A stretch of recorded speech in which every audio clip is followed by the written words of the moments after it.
Listo, estamos grabando. Esteban, cuando vos quieras podés iniciar. Gracias. Bueno, muchísimas gracias Gustavo, muchísimas gracias a todas y todos por acompañarnos hoy, especialmente a Flaxo y a la UMED por darnos la posibilidad de participar en este quinto Congreso de Políticas Públicas, bueno, que es un evento ya instalado a nivel de nuestra región y por primera vez pudiendo compartir con todos y todas algunos debates y reflexiones y también un diálogo, por supuesto, en torno a las políticas públicas específicas para el colectivo LGBTIQ+, para el colectivo de la diversidad sexual. Y en esta instancia de este diálogo nos parecía importante destacar, como bien dice el título, estas políticas en primera persona, ¿no? Es cierto que la agenda de las políticas LGBTIQ+, de las políticas de la diversidad sexual, se ha instalado con mucha más fuerza en los últimos años, de la mano del trabajo y el activismo de las organizaciones y los movimientos sociales, especialmente en nuestra región. Ha irrumpido en la agenda pública esta agenda de la necesidad de acompañar ciertos avances legislativos con acciones afirmativas y políticas públicas que permitan, como decimos habitualmente, recorrer o achicar la brecha que existe entre la igualdad legal y la igualdad real. Es cierto también que en algunos otros países en los cuales incluso no hay legislación que protege o garantiza los derechos del colectivo LGBTIQ+, también incluso en esos contextos aparece la necesidad de promover políticas públicas que remuevan barreras, que garanticen derechos y que empiecen a restituir y a reparar tantos años, tantas décadas de estados y de políticas que han dado espalda al colectivo LGBTIQ+. Pero como les decía antes, nada de esto sería posible sin la participación protagónica del propio colectivo, ¿no? Había una máxima del feminismo que decía nada sobre nosotras sin nosotras. Bueno, yo creo que hoy podemos resignificar eso en una idea de nada sobre nosotros, sin nosotros, y nada sobre nosotros si no es desde nosotros. Por eso me es una alegría enorme compartir hoy con todos ustedes este espacio de diálogo con dos activistas del colectivo LGBTIQ+, muy destacados de nuestra región, amigos, compañeros, compañeres de esta lucha y que tienen a su cargo responsabilidades en la gestión de políticas públicas, no solo en la gestión, sino en el pensarlas, en la planificación, en la formulación y por supuesto en llevarlas adelante desde esos lugares, como decíamos antes, en primera persona. Así que para empezar quiero saludar y darle la bienvenida a Ornella Infante. Ella es directora de Políticas Integrales contra la Discriminación del Instituto Nacional contra la Discriminación, la Xenofobia y el Racismo de Argentina y activista trans de ATA, del movimiento Evita. Ornella, un gusto contar con tu presencia.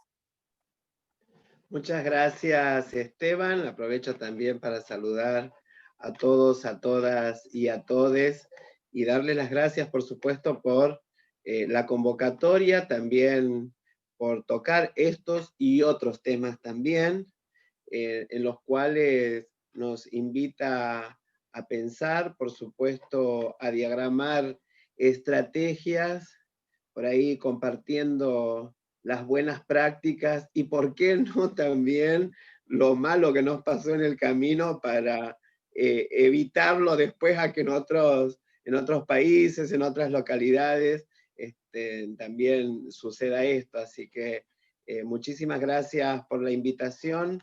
Gracias, Esteban, por abrir la participación a este ámbito y puntualmente a las personas trans, ¿no? Porque muchas veces las personas trans no estamos en ámbitos como estos, más allá de que algunas podemos llegar a tener un lugar institucional adentro de los gobiernos, me ha pasado también, incluso adentro de la gestión, de ser invitada a escuchar lo que sucede con nosotras, hablando por Claro. otros, por nosotras. Así que bueno, en ese sentido, agradecerles y bueno, quedo absolutamente a disposición. No sé cómo va a ser el Ahí ahora ejercicio. nos vamos a meter en la charla. Ahí nos vamos a meter en la charla y también voy a presentar y quiero darle la bienvenida desde Montevideo a Andrés Escagliola, quien es coordinador de la Secretaría de Diversidad Sexual de la Intendencia Municipal de Montevideo y previamente también fue director de políticas socioeducativas, socioculturales del Ministerio de Desarrollo Social a nivel nacional de Uruguay durante la gestión del expresidente José Mujica. Andrés, bienvenido. Bueno, muchas gracias Esteban, agradecer a Flaxo, es una alegría compartir este espacio contigo, con Ornella y con toda la gente que se va sumando, que además está bueno que va mencionando en el chat desde qué lugar se suma. Y sí, bueno, me tocó eso, me tocó la Dirección de Políticas Sociales, que así era en general, en el gobierno del Pepe, y bueno, y después en estos últimos 5 años acá en la Intendencia de Montevideo. Así que nada, una alegría de que se abran este tipo de espacios también en lugares que son como de foros que son de referencia. Me parece que no puede faltar la reflexión sobre las políticas y las personas LGBTIQ, así que felicitaciones por la iniciativa y bueno, el abrazo para todas y todos y todes. Nos metemos directamente en el tema. La idea, les comento un poco la dinámica. Vamos a compartir primero una presentación de parte de Andrés de algunas líneas de trabajo y algunas consideraciones sobre el trabajo que vienen realizando en estos 5 años en Montevideo. Luego vamos a compartir algunas preguntas y algunas experiencias también de política pública junto a Ornella, y la idea es que tratemos de poder abrir luego a preguntas que les vamos a pedir nos hagan llegar por el chat, porque como somos por suerte muchos y muchas, a micrófono abierto por ahí a veces se complica, pero podemos ir haciendo llegar las preguntas por el chat y las vamos a trasladar. Y les comento también, antes de darle la palabra a Andrés, que vamos a estar compartiendo aproximadamente 1 hora de diálogo para las 10:45 ir cerrando esta actividad y dar paso a las siguientes actividades que hay en la agenda de este encuentro tan importante. Andrés, cuando quieras, si querés comenzar. Bueno, bien, muchas gracias. Mi idea es básicamente presentar muy brevemente lo que son las 5 líneas de trabajo que tenemos aquí en el gobierno de la ciudad, porque lo presento casi que como estudio de caso, digamos, como una forma de transmitir una experiencia que está enraizada en un gobierno local. Bueno, un gobierno local que tiene su relevancia, porque en Uruguay, bueno, más o menos la mitad de la población vive aquí. Y después tenía algunos puntos de reflexión que me generaba la consigna de este espacio, y que surgen un poco también de la experiencia, tanto de la experiencia de haber estado en un ámbito nacional como en un ámbito local. Así que, sin más, les comparto esta muy breve presentación.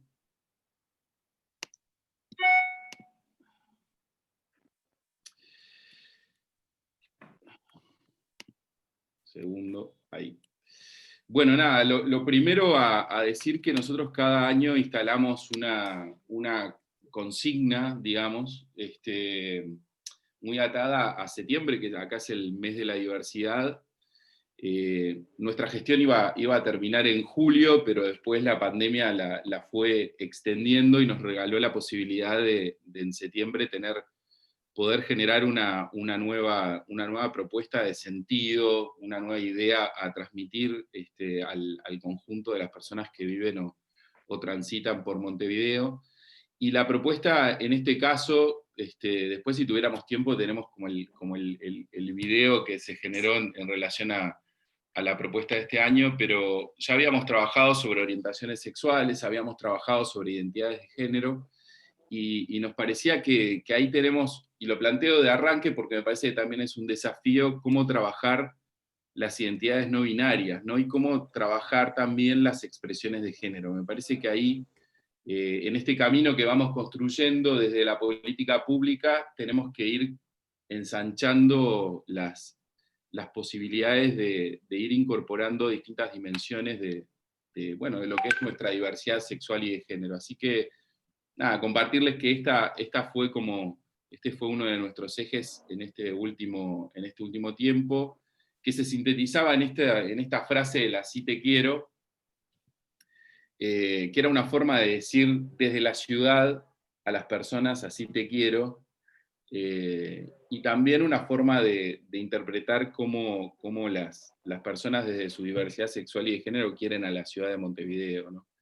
Así que nada, simplemente compartir esto que me parece relevante, me parece que ya adelanto conclusiones en el sentido de, creo que nuestras agendas tienen que ir muy fuertemente hacia espacios y hacia identidades que de repente no han estado como en el núcleo cuando se debatía el matrimonio igualitario o cuando se debatió la ley integral para personas trans aquí, aunque de alguna manera eso ingresó, lo podemos ver después, pero me parece que hay un desafío en esto, en celebrar todas las identidades, sobre todo las que escapan a lo binario, y que plantean este desafío de nuevas y revolucionarias y radicales expresiones de género.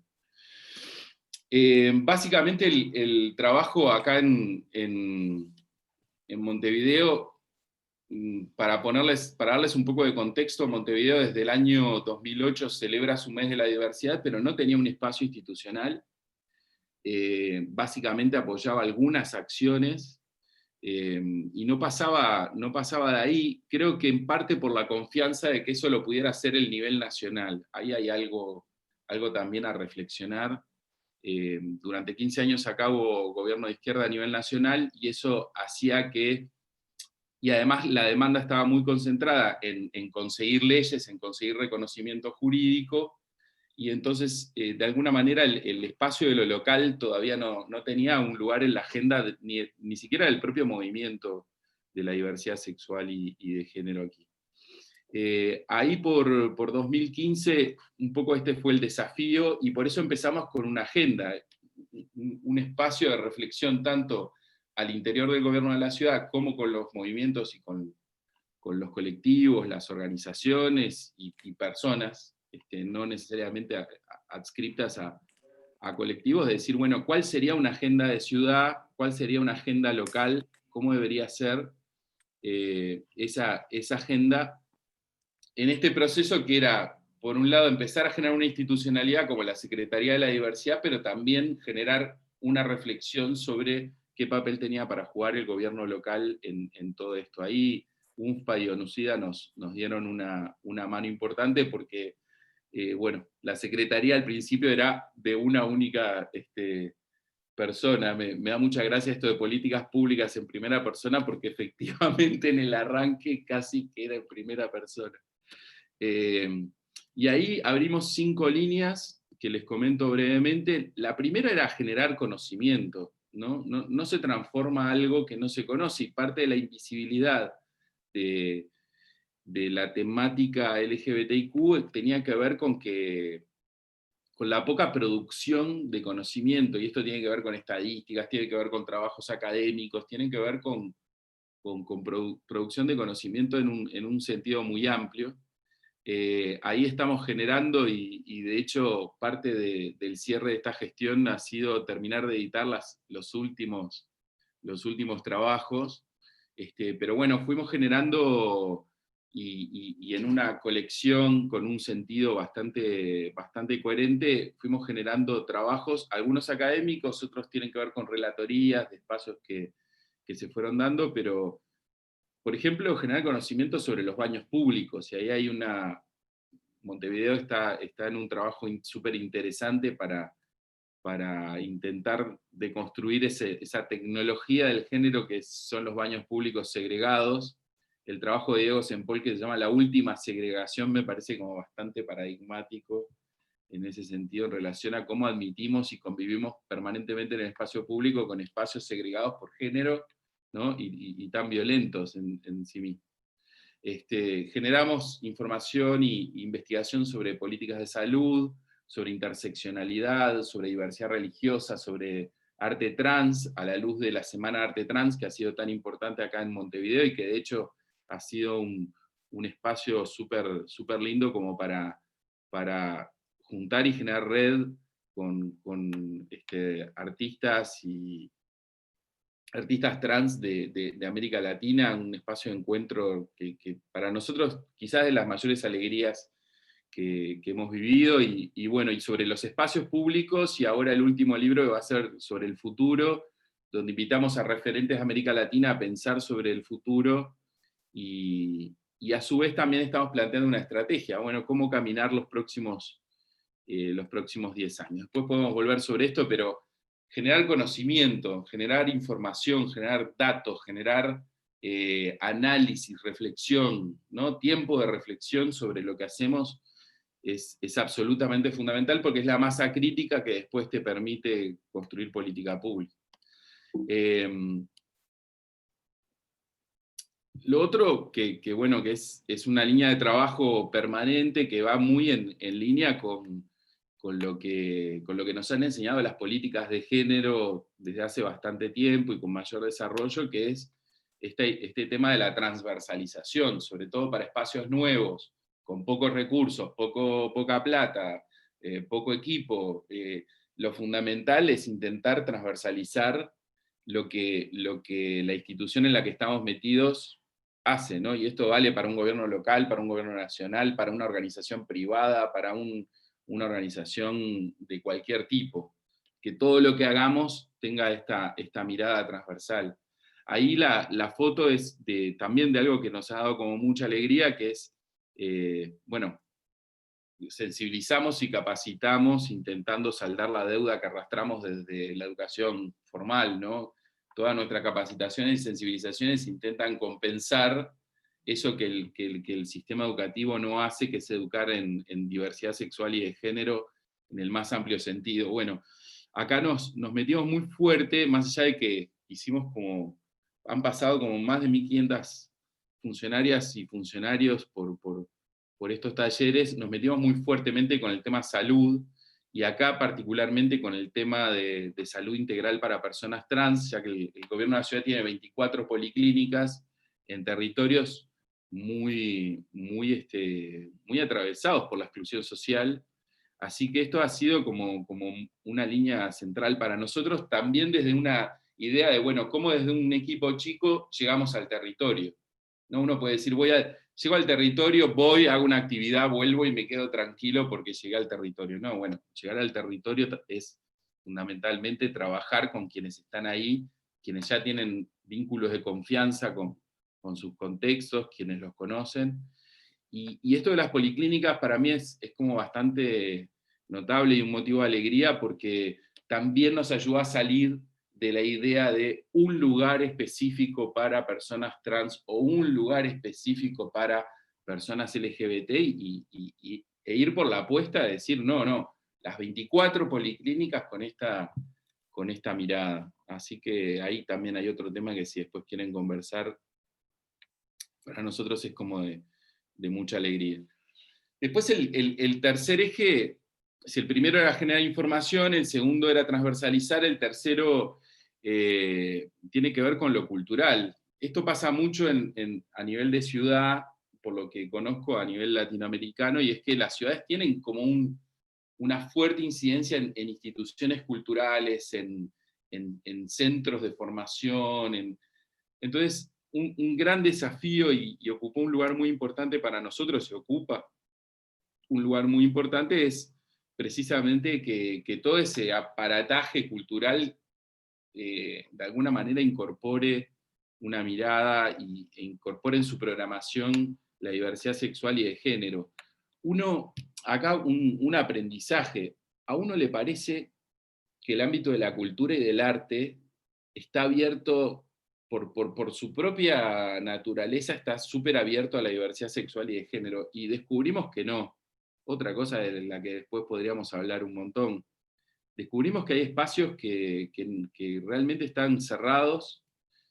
Recuerdo particularmente, y bueno, esto va a quedar grabado, pero recuerdo una instancia de sensibilización con la Comedia Nacional, ¿no? Y vos decías, bueno, actrices, actores, no sé, naturalmente deberían estar como muy abiertos, muchos y muchas de ellas gays o lesbianas, y sin embargo encontramos como bueno, como un cierto manto de silencio sobre el asunto, una cosa de como muy naturalizada, decir, sí, acá no se discrimina, pero bueno, no había personas trans en esos elencos, y en todo caso las personas gays y lesbianas que había no necesariamente lo eran de forma abierta, y nos encontramos una cabeza bastante cerrada.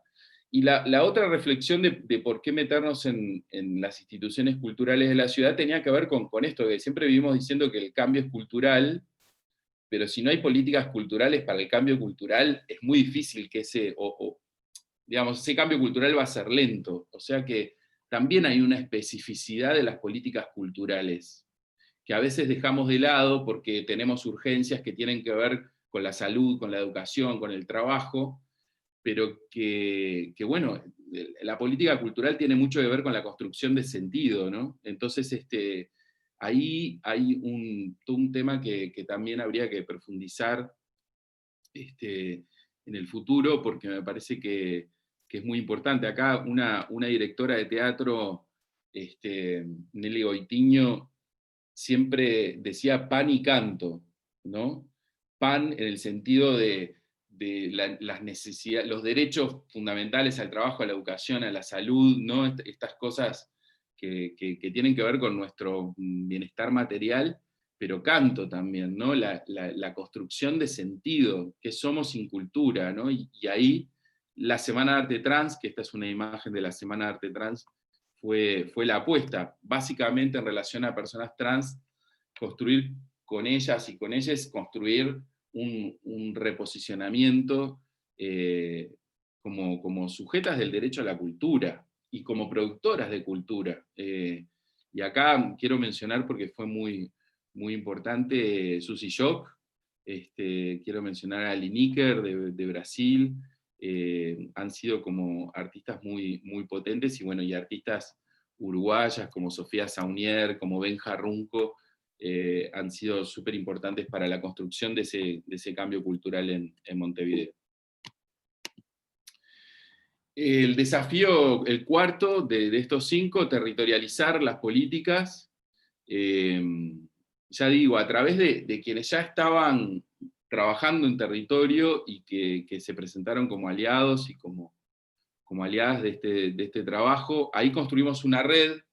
Los primeros años vinimos trabajando como en vínculos bilaterales, ¿no? Con una organización, con una policlínica, con un centro cultural. En un momento decimos, bueno, pongamos todo esto en conjunto. ¿Qué pasa si dialogan los centros culturales con instituciones de salud, con instituciones formativas que están en un mismo territorio, con una cooperativa de vivienda LGBT que tenemos en la Ciudad Vieja de Montevideo, con un centro de desarrollo local que tenemos en un barrio súper popular de Montevideo como el Casaballe? Y esto es maravilloso. Me parece que la construcción de redes territoriales es la alternativa, insisto, sobre todo cuando no tenés plata, no tenés equipo, o son muy limitados, la importancia de construir sinergias desde el territorio. Y también apostarle a algunos lugares emblemáticos. Esta imagen es de la Plaza de la Diversidad Sexual en la Ciudad Vieja de Montevideo. Fue en su momento un espacio de recordación que en 2005 se transformó en el primero de América Latina, y después había caído en el olvido. Había sido como el último gesto de toda una generación que había luchado muchísimo en los momentos capaz que más difíciles del movimiento LGBT acá en Montevideo. Habían logrado conquistar un pequeño espacio, y ese espacio después había perdido sentido para las nuevas generaciones. Así que ahí era el desafío de hacer que ese espacio volviera a recuperar un lugar en la ciudad, pero también de construir un puente de sentido entre dos generaciones que habían vivido una cierta ruptura entre ellas. Y bueno, ese fue un proceso súper interesante que también aprovechamos para educar hasta en la simbología, ¿no? de la diversidad sexual en su máxima expresión, colocando allí la bandera trans, pero también la bandera intersex, la bandera bisexual, y haciendo que la gente se interrogara sobre qué es esto. Bueno, también, tanto que decir sobre tantas cosas. La red Montevideo Arcoiris, como como les mencionaba, es esta red que intenta reunir a todos los actores con los que trabajamos, generando que estos espacios sean en el territorio un punto de irradiación, porque esto pasaba, no quiere decir que pase en todas las ciudades, pero en Montevideo en particular era como una cosa muy concentrada en septiembre y muy concentrada en el centro de la ciudad, ¿no? Entonces el tema era descentralizar temporal y espacialmente las políticas hacia la población LGBTIQ. Y el último eje de nuestra agenda tiene que ver con la articulación y la participación, ¿no? Articular con otras ciudades, ahí la Red Latinoamericana de Ciudades Arcoíris, creada en 2017, me parece que es un espacio súper interesante para compartir buenas prácticas. Muchas veces, o algunas veces uno se siente un poco en soledad en esto de pensar la política pública, articular la política pública, y la red ha sido un espacio muy, muy productivo, sobre todo porque nos vinculamos con ciudades que ya tenían un camino en esto, que ya habían conocido un montón de dificultades, que ya se habían dado contra la pared en un montón de cosas, que ya habían tenido también iniciativas exitosas. Y ahí, bueno, quiero mencionar Rosario, por supuesto, de Santa Fe, que fue una de las primeras ciudades en América Latina que institucionalizó políticas públicas para la población LGBTIQ, Bogotá, México, San Pablo, Buenos Aires, Medellín, y ahí cumplimos un rol en construir ese espacio. Y bueno, y la participación, que un poco por acá cierro esta presentación, para no extenderme mucho más, pero bueno, la participación como un eje fundamental si es que queremos pensar las políticas públicas desde un enfoque de derechos y no meramente como una mirada estatalista o no sé, o de objeto de asistencia de un grupo social en específico. Me gusta esta foto porque fue la primera vez que alguien intervenía este letrero que es emblemático de Montevideo, generó un debate social increíble, sobre todo porque nos metimos en uno de los barrios más chetos de Montevideo, ¿no? Pocitos, y el debate social que generó y que terminó transformándose después en una foto icónica de Montevideo. Esto fue en 2015, ahora en 2020 lo volvimos a hacer, no solo acá, sino en otro letrero de Montevideo que está en el Cerro, que es un barrio muy popular y obrero de Montevideo, y bueno, y esta era la idea, llegar al espacio público con imágenes icónicas que son muy relevantes. Lo último, la pandemia nos hizo repensar un montón de cosas, veníamos muy en tren de transición, cierre de gestión, y nos explotó la pandemia en la cara, y ahí esto también comento algo como medio de entre casa, hubo quien reflexionaba, bueno, pandemia, tenemos que irnos a nuestras casas, nada, esto van a ser meses de no tarea, de no trabajo, ¿no? Y nosotros pensábamos, no, pero al revés, o sea, estos van a ser meses donde hay que salir de alguna manera creativa a enfrentar lo que se viene. Y bueno, y ahí, nada, otra cosa para agendar para la conversa, pero responder con apoyos alimentarios, canastas de alimentación e higiene, sobre todo a las compañeras trans que peor vivieron esta situación, pero también, bueno, a compañeros trans, y ahí una mirada interseccional, porque rápidamente nos empezó a llegar la demanda de, bueno, ¿qué pasa con las personas que están viviendo en pensiones, sobre todo, y que están a punto de quedar en la calle, ¿no? Y cómo evitar esa situación de calle. Y ahí la interseccionalidad con la población migrante.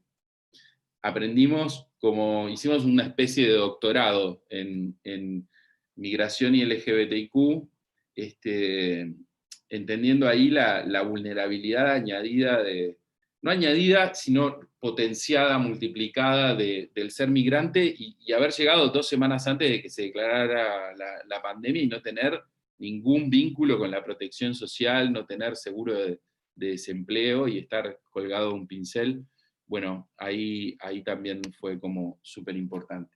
No sé, Esteban, si, bueno, ahora, ¿cómo sacar? Ahí, ¿cómo descompartís? Arriba tenés en la parte de arriba de la pantalla, Sí, pero botoncito ¿sabes que no veo mi cursor? Entonces es como, voy ahí, arriba, en el medio está. Bien arriba. para un momento. Ahí. Porque Ah, no veía mi cursor y entonces perfecto. Listo, ahora era está. muy difícil Si hacerlo. Era te, como si, ir a tiendas, ¿viste? Ahí va. Si te Eh, parece, vamos a escuchar un ratito a Ornella y después Perfecto. volvemos, porque aparte hay varias cosas de lo que planteaste que me interesaría retomar, pero así vamos Maravilloso. circulando la palabra. Gracias, Andrés, por esta presentación. Ahora sí vamos a charlar un poco con Ornella y pensaba, Orne, pedirte una reflexión. Ornella, para quienes no la conocen, no es una persona trans que llegó a un cargo público, es una militante social y política de muchísimo tiempo, que le ha dado visibilidad y ha puesto el cuerpo en los distintos movimientos y colectivos en los que ha participado para que las voces trans y del colectivo LGBTIQ sean protagonistas, ¿no? Y no pensando específicamente en algo a título personal o individual, sino en esto que vos planteabas, Andrés, de la transversalidad de las políticas. O sea, Ornella tal vez no está a cargo de un área de diversidad sexual, porque al contrario es un área más amplia, que trabaja en todas las formas de discriminación, pero sin lugar a duda desde ese lugar va transversalizando la mirada necesaria trans en todos los ministerios, ¿no? Es un poco una embajadora transversal de la agenda LGBTIQ y de la agenda trans, en un momento en donde hay una decisión política también de que esta agenda sea parte de la gestión, y por eso es súper interesante poder compartir con quien ha sido candidata a diputada, referente social, como decía, y hoy está en este cargo a nivel nacional. Así que me gustaría un poquito, Orne, que compartas con todas, todos y todes esta experiencia, ¿no? de desde un lugar de gestión poder ir planteando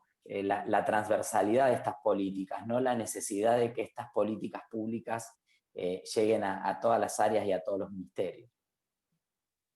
Bueno, muchas gracias, Esteban. Gracias a Flaxo por la convocatoria, por supuesto, y este importante Congreso de Estado y Sociedad.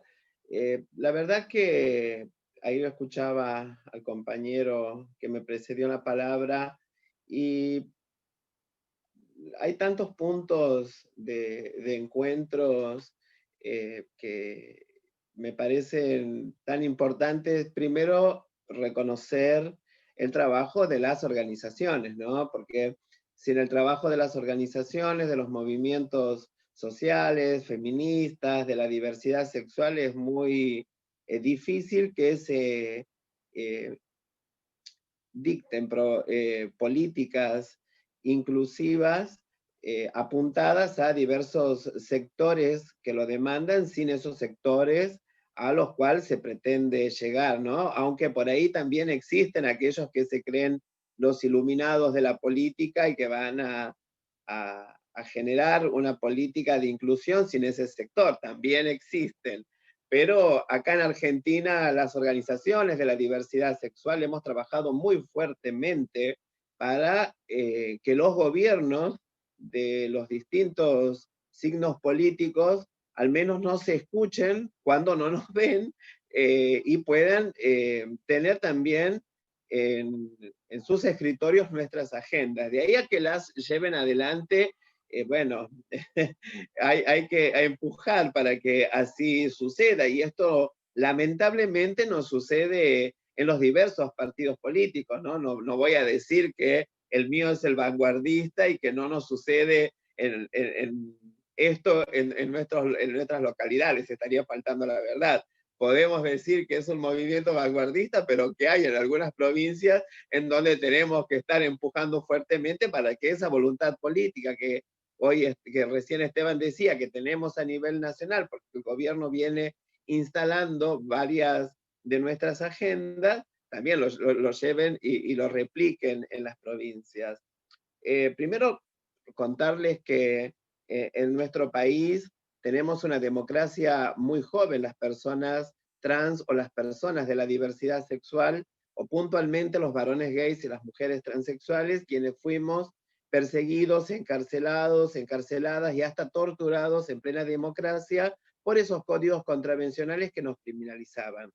Las organizaciones de la diversidad sexual, en conjunto con el INADI, el organismo nacional, el Instituto Nacional contra la Discriminación, la Xenofobia y el Racismo, del cual hoy soy la directora de Políticas y Prácticas contra la Discriminación, junto con este organismo y en conjunto con una histórica compañera, si le cabe el término, la compañera María Rashid, quien presidía el primer programa de diversidad sexual del INADI, allí pudimos derogar estos códigos contravencionales y en conjunto con la Federación Argentina LGBT, de la cual Esteban también fue su presidente, pudimos ir por el matrimonio igualitario, la ley de identidad de género, y así ir instalando también nuestra agenda, más allá de que asesoramos para la ley de educación sexual integral, que reconocemos que fue una ayuda para nosotros y para nosotras, eso que fue aprobada antes del matrimonio igualitario, la ley de identidad de género, pero hoy necesitamos ponerle un fuerte contenido no binario, porque es necesario actualizar esta ley, que fue una de las grandes victorias que nosotros y nosotras tuvimos, pero también pudimos llevar adelante acciones de formación a los futuros profesionales de la salud y que estén formados en identidad de género. Y esto lo hicimos las organizaciones, pudimos articularlo con algunas universidades, como por ejemplo en la Patagonia Argentina, con la Universidad Nacional del Comahue, y hoy estamos hablando con la viceministra de Salud de la Nación, Carla Bisotti, para también instalar desde la Federación Argentina LGBT como la experiencia que tenemos desde la Patagonia de poder llevar adelante.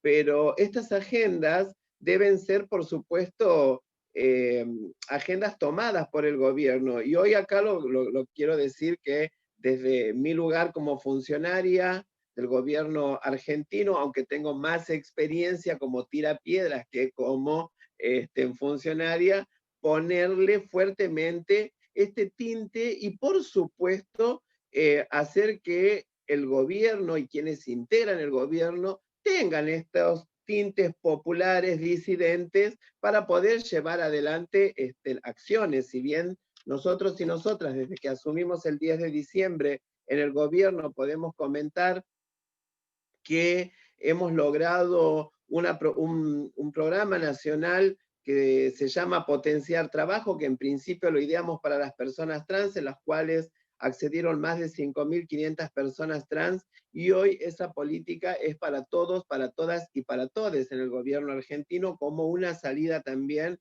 de la pandemia y también el acompañamiento a aquellos compañeros y compañeras de la economía popular. En Argentina le llamamos trabajadores de la economía popular aquellos que se inventan su propio trabajo. Y con el trabajo de las organizaciones y las demandas que venimos haciendo hace muchos años, quienes militamos en la Federación Argentina LGBT, presentamos el primer proyecto por el cupo laboral en el año 2012 en la legislatura porteña, luego siguió en Santa Fe, luego siguió en la provincia de Neuquén, también en el mismo año, y desde el 2012 venimos defendiendo este proyecto de ley en diversas legislaturas, en diversas cámaras de diputados, incluso en la Cámara Baja, pero puedo contarles muy satisfactoriamente que en Argentina pudimos instalar el cupo laboral trans en el Banco Nación, luego siguió la Cámara de Diputados de la Nación, luego el decreto presidencial de Alberto Fernández del cupo laboral trans, y luego la resolución de la vicepresidenta de la Nación y presidenta de la Cámara Alta, Cristina Fernández de Kirchner, quien también instala el cupo laboral dentro de la Cámara de Senadores. Nosotros y nosotras, quienes militamos y circunstancialmente estamos ocupando un lugar dentro del gobierno, vamos a trabajar fuertemente para que estas políticas sean llevadas de manera inmediata e implementadas y sean palpables, porque no queremos política testimonial y sabemos que la política testimonial no transforma. En ese sentido también estamos con la actualización del Plan Nacional contra la Discriminación para obtener las leyes vanguardistas que estamos esperando. Desde la Federación Argentina, LGBT, en conjunto con diputadas de mi organización, como es el Movimiento Evita, hemos presentado diversas legislaciones que tienen que ver justamente con una de las demandas que también hay en Uruguay, ¿no? Una política, una legislación para las personas no binarias. Nosotros y nosotras podemos decir que bajo el calor de la ley del matrimonio igualitario, la ley de identidad de género, surgieron otras poblaciones o se visibilizaron otras poblaciones que también están demandando derechos. Y desde la Federación Argentina hemos presentado este proyecto de ley para la no inscripción compulsiva del sexo en los documentos, que es una de las demandas que tienen los sectores de las poblaciones no binarias. Y también, desde el 2015, venimos exigiendo al Parlamento Nacional que se trate con un debate serio la ley integral trans, porque no estamos en condiciones, las personas trans, de estar recibiendo derechos a cuentagotas. Si bien hoy tenemos la posibilidad, como decía Esteban, de contar con un gobierno que tiene la voluntad política de llevar adelante la agenda LGBT, también necesitamos que las organizaciones de la sociedad civil reflexionen y permitan que el movimiento trans termine de asimilar o de adquirir los derechos necesarios, ¿no? Porque nosotras en el 2005, cuando presentábamos la ley de identidad de género, se acordará Esteban que decíamos el derecho a la identidad para acceder a los demás derechos. Es verdad, algunas pudimos acceder a demás derechos, no sería justo decir que no fue así, pero no fue así con la gran cantidad de compañeros y compañeras de la diversidad sexual. Y sobre todo en este contexto de pandemia, ¿no? Si nosotros y nosotras vimos y sabemos, aquellos y aquellas que militamos y que no llegamos como iluminades o impulsadas por el poder a estos lugares, sino impulsados por el poder de la militancia y la organización social, hemos visto visibilizadas las diversas violencias, los desalojos, la violencia institucional, la falta de alimentos, la falta de medicación, y hemos puesto muy fuertemente el eje para trabajar los ojos para trabajar sobre este eje de manera transversal con todos los ministerios. Y por eso estamos absolutamente convencidos que una ley integral será lo que le permitirá a la población trans a tener esta legislación gruesa para erradicar de una buena vez por todas o ir derribando estas barreras culturales que nos dejan sujetas a la voluntad política de algún gobernador, sujetas a la voluntad política de algún ministro o ministra, de algún intendente o alguna intendenta, para que nosotras accedamos al grueso de las políticas estatales. Por eso es muy importante que aprovechemos, ¿no?, estos espacios de reflexión, de intercambios y también de gobiernos, en este caso en la Argentina, de gobiernos populares, en los cuales vamos a poder hacer una incidencia muy fuerte para lograr estas políticas de Estado, porque si no, no vamos a poder vencer esta expectativa de vida de 35 o 40 años que tenemos. Creo que fue medio larga la respuesta. No, pero súper rica, porque aparte recorriste un montón de temas y pensaba en esto que decías, Ornella, de la voluntad política y las leyes. Cuando hablamos de esta brecha que existe entre la igualdad legal y la igualdad real, y le pregunto un poco a los dos porque están en esa tarea, tengo la percepción de que muchas veces aparecen legislaciones que en general son impulsadas por los colectivos, obviamente, no es que vino nadie a decir, ay, ¿quién quiere matrimonio igualitario? ¿Quién buscaba la ley integral trans? ¿Había alguien acá pidiendo ley de identidad de género? Sino que fuimos los colectivos sociales los que pusimos esos temas en agenda. Y históricamente, por suerte lo que está cambiando, y que ustedes dos son exponentes de esto, era como que, bueno, ese es el lugar de la sociedad civil. Reclamar, demandar, movilizar, demuéstrenme consenso social y ahí vamos con la ley. Y si esa ley no tiene quien la implemente, no conozco en profundidad la realidad de Uruguay, pero la realidad argentina es que vamos por la ley 28.000, 27.000, 29.000, somos especialistas en leyes, pero una vez me acuerdo, en el año 2009, tuvimos que presentar un proyecto de ley para que se cumpliera una ley, que era la de la designación de la defensora de niños, y recién se acaba de designar, 2020, o sea, imagínense ustedes, una ley de 2005-2006, que en 2009 tuvimos que pedir por ley que se cumpliera la ley, y a su vez después terminó cumpliéndose 11 años después. Entonces, cuando planteaba en el título de esta charla la política LGBTIQ+, en primera persona, creo que también tiene que ver con esa dimensión, ¿no? De decir, bueno, ¿quién se hace cargo de esa ley? La ley salió del Congreso, el gobierno la reglamentó. ¿Cómo hacemos que eso sea una realidad? Porque, Orne, vos lo sabés, cupo hay en un montón de lugares aprobado, previo al decreto nacional, etcétera, y creo que, y te lo digo con enorme orgullo, la primera ciudad del país que cumplió plenamente con el cupo laboral trans fue Rosario, que no fue la primera ley u ordenanza de cupo trans.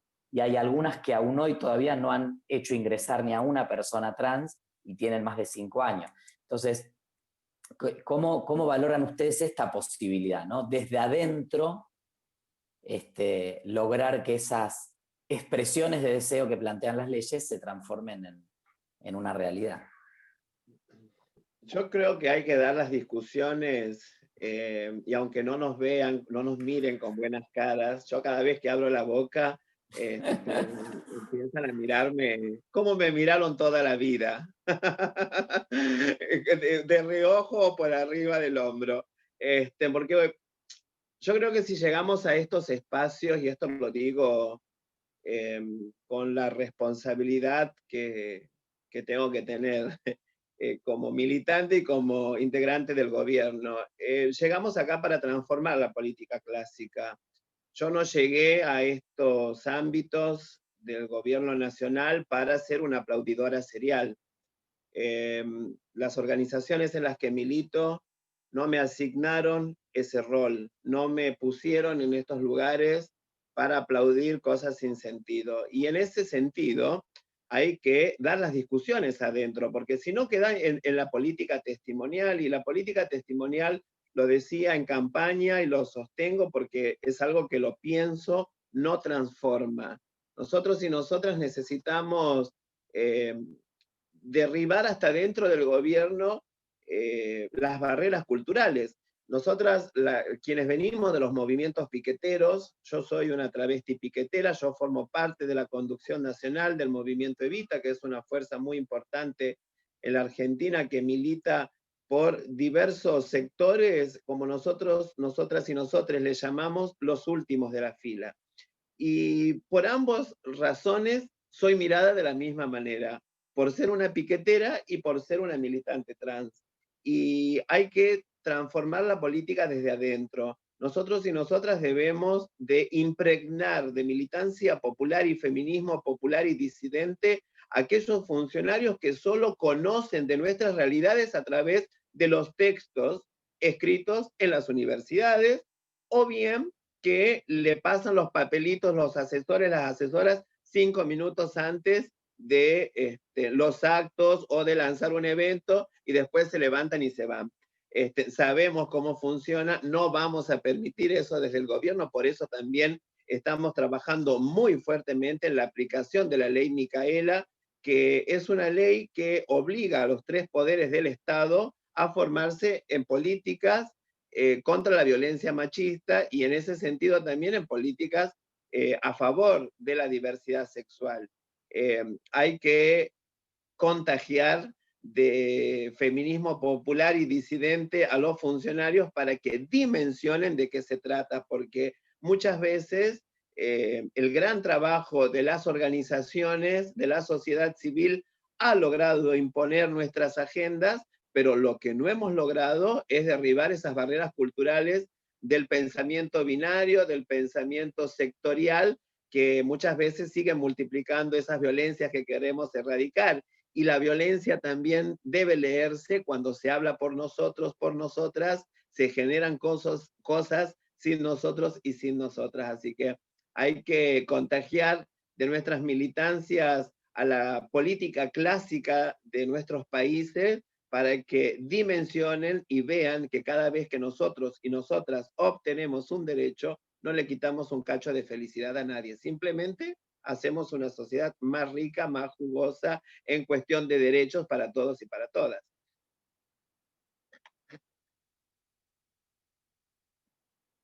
Sí, yo sobre lo que preguntabas, Esteban, me parece que, a ver, los avances legales son muy importantes porque es lo que ayuda a cristalizar en el ordenamiento jurídico determinados derechos. Bueno, ya conocemos la historia reciente de Argentina, de Uruguay y de otros países de América Latina, que en eso América Latina ha avanzado un montón en reconocimiento de derechos, y eso es fundamental, porque cuando la empatía no alcanza, cuando la voluntad política no alcanza, cuando el convencimiento no alcanza, hay que imponer la ley, digamos, la parte buena, digamos, que pueda tener cualquier ordenamiento jurídico. Y entre otras cosas porque cuando hablamos de derechos humanos, si no hay atrás una norma que respalde y que además permita que sean justiciables los derechos, no estamos hablando de derechos, estamos hablando de declaraciones. Así que la normativa es importante, pero también es muy importante esto que vos decís, no alcanza. Yo ahora recuerdo en el año 2010, en el Ministerio de Desarrollo Social, la Dirección de Políticas Sociales, primero había, más allá de que era un ministerio y veníamos de 5 años de gobierno de izquierda, la izquierda no entendía que las políticas contra la exclusión social y la pobreza tuvieran que incorporar otra variable que no fuera la clase social, ¿no? Era la idea de, hay ricos, clase media y pobres, y con programas contra la pobreza ya estamos.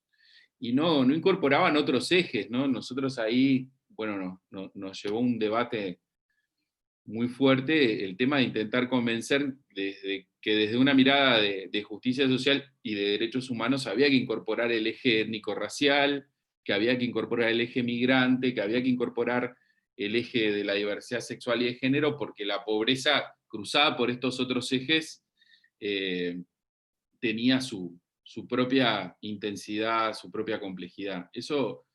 Esa fue una batalla que hubo que dar al interior de la izquierda y al interior de una estructura administrativa, porque de última el Estado no deja de ser una burocracia con todas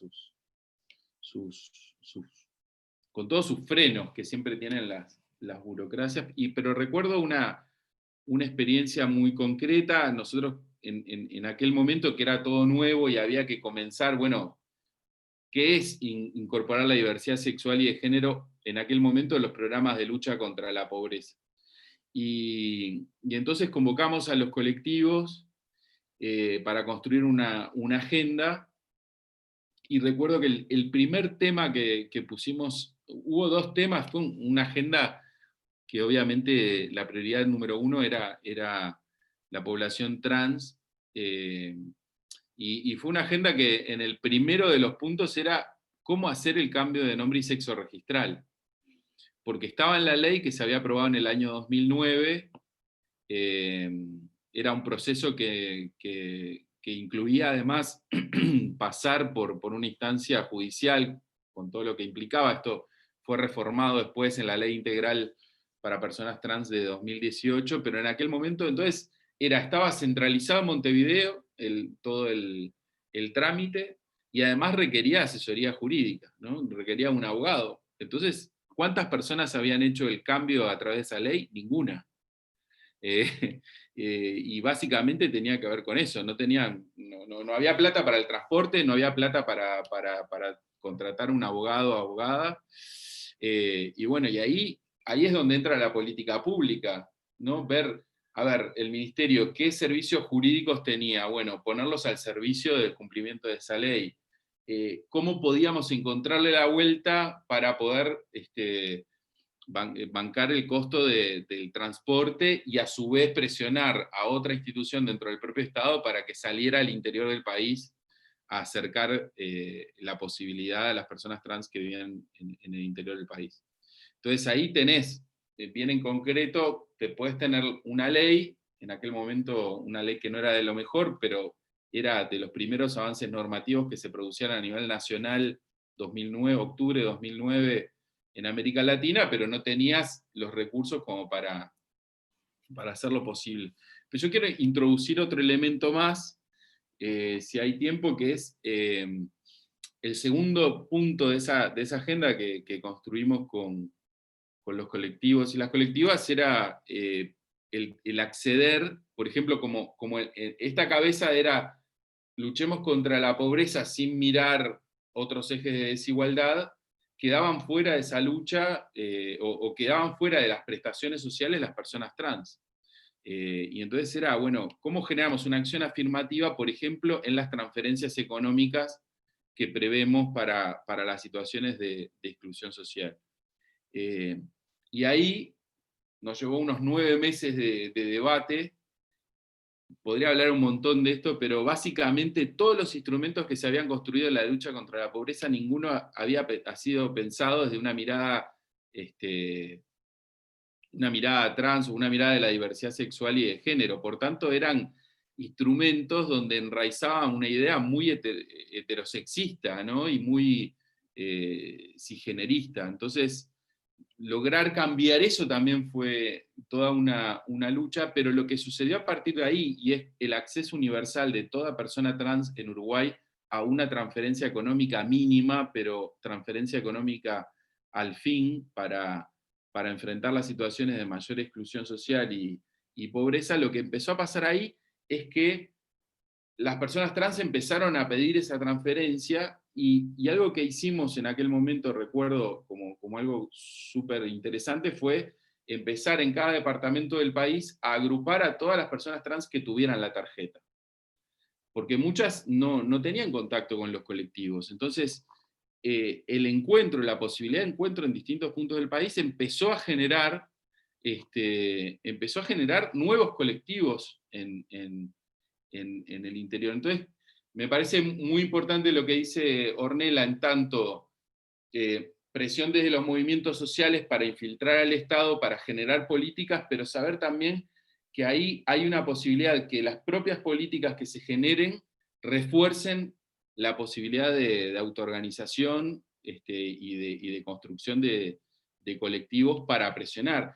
Incluso también en este sentido, yo arrancaba mi presentación diciendo la necesidad de los datos, algo que fue muy importante con esa tarjeta Uruguay Social para personas trans, es que se empezó a generar información.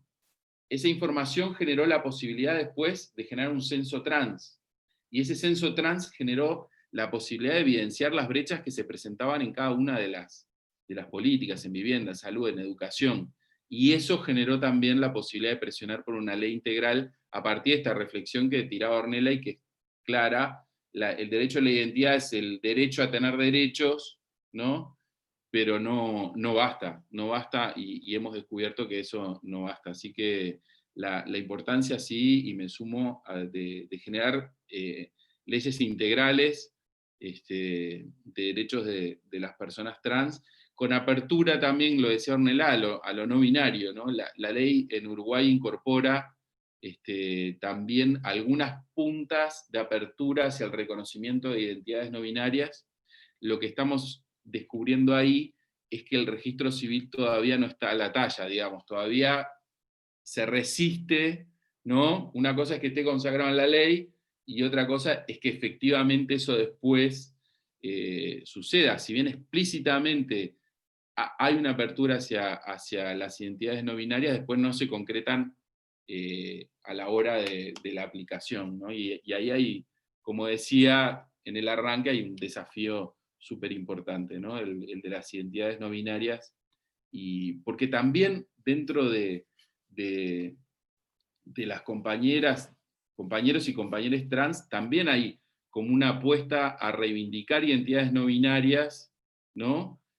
También como un acto político de impugnar al binarismo de género, y me parece que ahí también entronca una perspectiva de lucha súper interesante que hay que acompañar.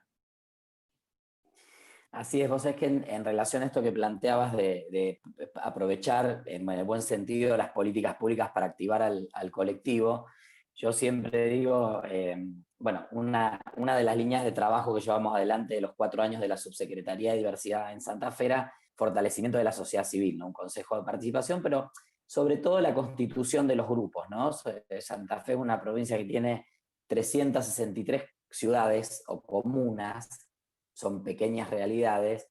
No en todas hay personas transvisibles, muchas veces las personas transmigran a las grandes ciudades, pero sí es cierto que hay en muchas de ellas.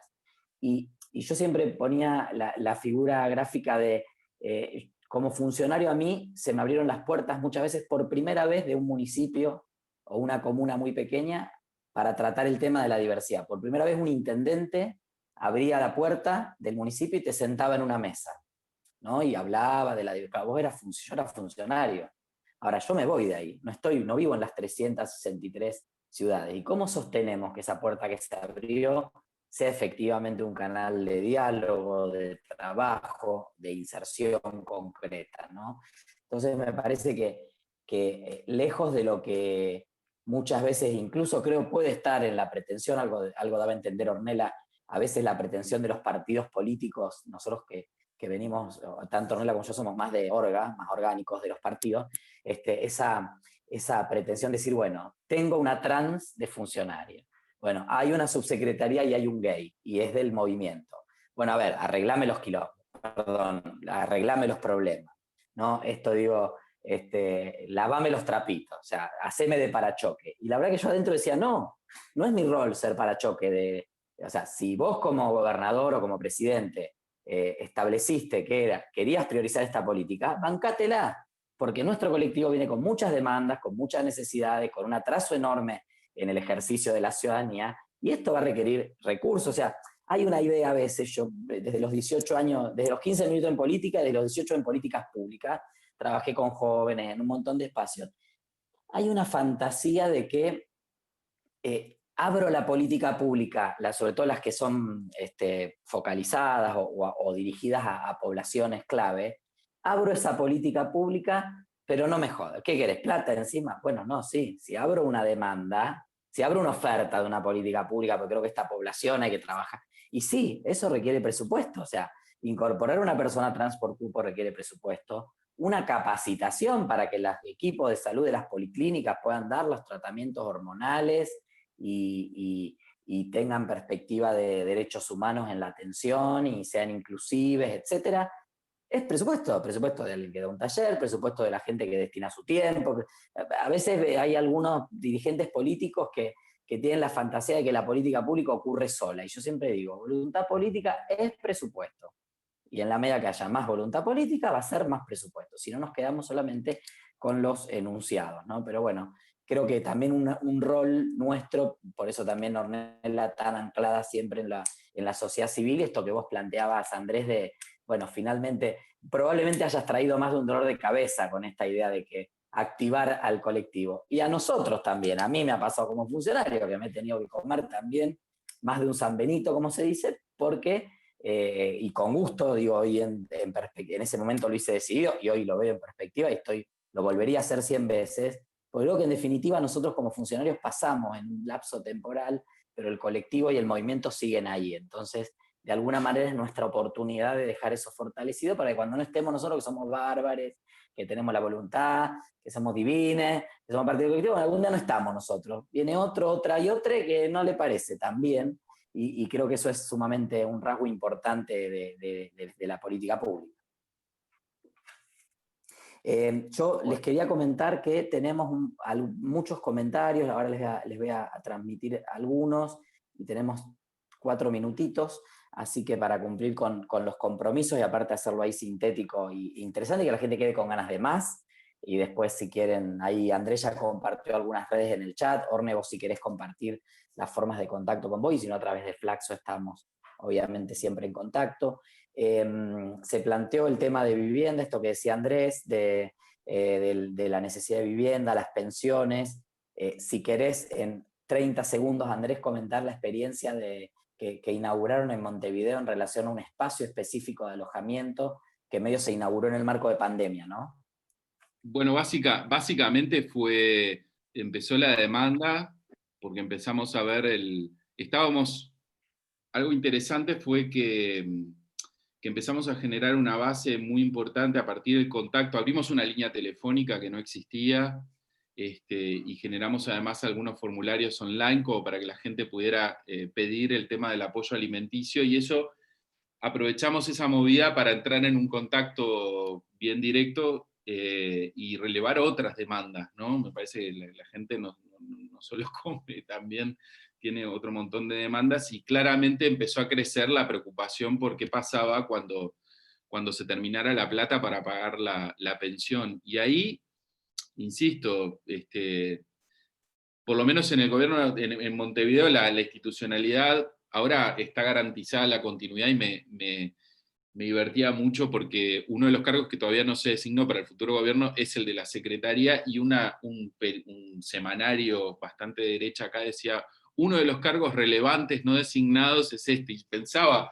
hace 5 años ni siquiera existía, ojalá que, digamos que, bueno, garantizar la continuidad porque hay una lectura política de que ese es un lugar relevante, y yo creo que lo es, y ojalá sea ocupado en el próximo periodo por una persona trans, porque me parece que también que le daría una perspectiva y sería muy coherente con la construcción que se viene haciendo en Uruguay, de construcción desde el movimiento social, pero también desde la izquierda y desde la política, ¿no? El poder visibilizar y poder, digamos, que los espacios de poder también sean conquistados por nuestras múltiples identidades, ¿no? Y nuestras múltiples historias. Pero en todo caso fue salir a buscar un lugar, no teníamos plata ni para construir, ni para comprar, entonces fue salir a buscar un lugar existente y reconvertirlo, al menos en el periodo más agudo de la pandemia acá, que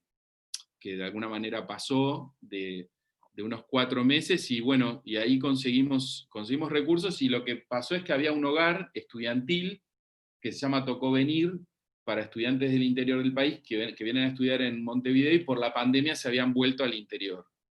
Y ahí logramos reconvertir ese lugar, y le llamamos Tocó Quedarse, y se transformó en un hogar para personas LGBTIQ que de otra manera hubieran quedado en situación de calle. Y fue re interesante desde el punto de vista de que no solo era el derecho a la vivienda, era el derecho a la vivienda, a la alimentación, pero también al trabajo, poder conseguir inserciones laborales para todas las personas que transitaban por ese hogar. También empezamos a ver que había personas que no venían a residir en el hogar, pero que querían participar de las actividades, de los talleres, y ahí lo abrimos también por ese lado. Y como te digo, muchas personas migrantes, muchas personas también que a la migración se adicionaba el tema del VIH y de cómo habían perdido en las trayectorias migrantes, habían perdido adherencia a los tratamientos, o sea que la revinculación con el sistema de salud fue como súper clave. Vamos a estar presentando dentro de bien poco, el 24, una publicación que incluye un artículo sobre esta experiencia que estamos haciendo incidencia para que sea una experiencia permanente. Me parece que ahí hay también toda una problemática, por lo menos en Montevideo, de que no siempre y muchas veces en su mayoría, las pensiones, que son también espacios muy poco regulados y a veces son un desastre, pero que son lugar de residencia sobre todo de muchas personas migrantes LGBT y también de personas trans, no son espacios para nada abiertos a nuestra diversidad sexual y de género. Por tanto, que haya un espacio público que pueda funcionar, ¿no? Donde se pueda rotar, pero que pueda funcionar como espacio de vivienda y de un hogar, por lo menos para que uno pueda rearmarse y salir con autonomía después a pelearla, es súper importante, así que ahí vamos a dejar buenísimo. Yo quiero aprovechar porque Ornella ya me mata porque tiene una reunión con uno de los ministerios en esto de la transversalización, así que agradecerte, Andrés, muchísimo, agradecerle a Ornella. Ornella, no sé si querés dejar un mensaje final, alguna breve reflexión y ya obviamente te liberamos. No, yo más que nada agradecerles esta posibilidad de poder tener un intercambio. Quedo a disposición, por supuesto, en todo lo que podamos colaborar, tanto desde la Federación Argentina LGBT, como también desde el gobierno argentino, desde el INADI. Transmito también los saludos de la compañera Victoria Donda, quien es la titular del organismo, y que me estaba escribiendo ahí. Para entrar Ahí va a la Victoria, reunión. Vicky, ya te la dejamos. Así que, no, simplemente eso, agradecerles, por supuesto, el que me hayan tenido en cuenta para compartir estos minutos con ustedes. Afortunadamente, tenemos mucho para compartir y, por supuesto, tendremos muchas más cosas porque es mucha la deuda que tienen con el movimiento LGBT, los estados, los gobiernos. Así que seguramente seguiremos trabajando en conjunto, seguiremos haciendo las incidencias necesarias para que nuestra América Morena sea verdaderamente inclusiva, igualitaria y que contenga absolutamente a todos, a todas y a todes. Así que en ese camino estamos, al menos desde acá, desde Argentina, y también sé que las organizaciones de la sociedad civil de los países hermanos también. Así que les mando un abrazo muy fuerte, un beso gigante y nuevamente las gracias y quedo a total disposición. Gracias, Ornella, muchísimas gracias por tu tiempo, saludos a Victoria también y gracias por prestárnosla un ratito. Andrés, muchísimas gracias para vos también por esta experiencia, por estos años de camino compartido, que hemos recorrido también varios proyectos juntos en estos años y que seguiremos seguramente hacia adelante. Muchísimas gracias a Flaxo y a la UMED por esta invitación, por abrir este espacio que esperemos que haya llegado para quedarse, ¿no? Ahora, a partir del 5º Congreso de Estado y Sociedad, que se instalen los debates de la diversidad también en este espacio, y muchísimas gracias a la cantidad de gente que nos estuvo siguiendo, muy muy importante este acompañamiento. Bueno, nos veremos en la próxima. Pará, Esteban, ¿no Sí. sacaste una foto colectiva? Y eso se encarga nuestro amigo, yo estoy desde el celular porque se me cortó la luz en casa, pero Gustavo seguro que sacó la foto colectiva. Dale. Sacamos, Porque no vemos las caras, vemos nombres. Hacete vos un print. Dale, estaría bueno que la gente abriera su si cámara. Quieren prender la cámara, ahí va. Ahí si va. quieren prender un minutito las cámaras, así hacemos una foto final. Nos despedimos con él. Estás reducho en el tema de la digitalidad. ¿Vos a mí me viste? sacaste de la compu y se me estallaron los papeles. Estoy desde el celular, no sé para dónde salir corriendo. Ahí se van abriendo, abran bueno, sus cámaras. Ahí se van abriendo. Perfecto, espera. Las cámaras para la foto. 1, 2. Ahí va. 1, 2 sí. Y 3. Listo. Un abrazo muy fuerte desde Uruguay. Hasta la próxima. Para todos. Hasta siempre. Chau, muchas gracias. Muchas gracias.